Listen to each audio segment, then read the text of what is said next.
The movie's beautiful, and 35mm film looks more real to me than high def, which shows you more. It's hard to describe, but something about the grain of film, I buy into the story more and believe it more.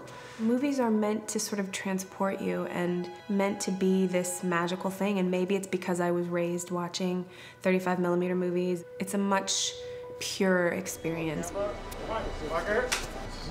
And action. Maybe it's the old-fashioned part of me, I don't know, but there's something that I really dig about that process and the feel of it. It's day and night. To see film, again, I could just die. 5 20-minute takes, no cutting. So I've done a bunch of movies that are choreographed, and that's really fun, but nothing that was like 20 minutes. You know, I think it's a cinematic breakthrough in that way.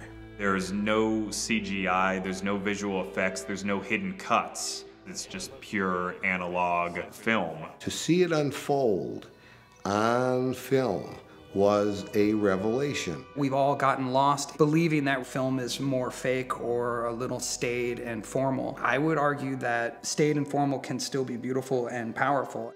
I think releasing the movie only theatrically, showing it only in 35mm, is a ballsy but awesome move. This movie celebrates film, celebrates going to the movies. Everything about it is steeped in celluloid, and so I feel like this is the movie that you make that decision with. There's enough theaters out there that held on to their projectors. Let's just focus on 35mm. Much like the way vinyl records are having a resurgence and people are appreciating those, film is, I believe, on that same cusp.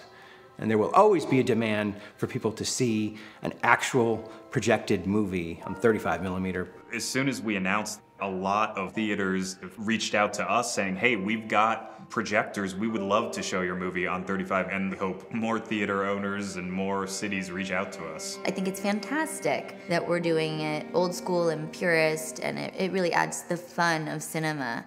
And I think this film deserves that. I genuinely believe that when people say, like, you know what, this is going to be worth it, that it will be, and that they'll be rewarded for seeing it like this. 35, there's something magical about it, definitely.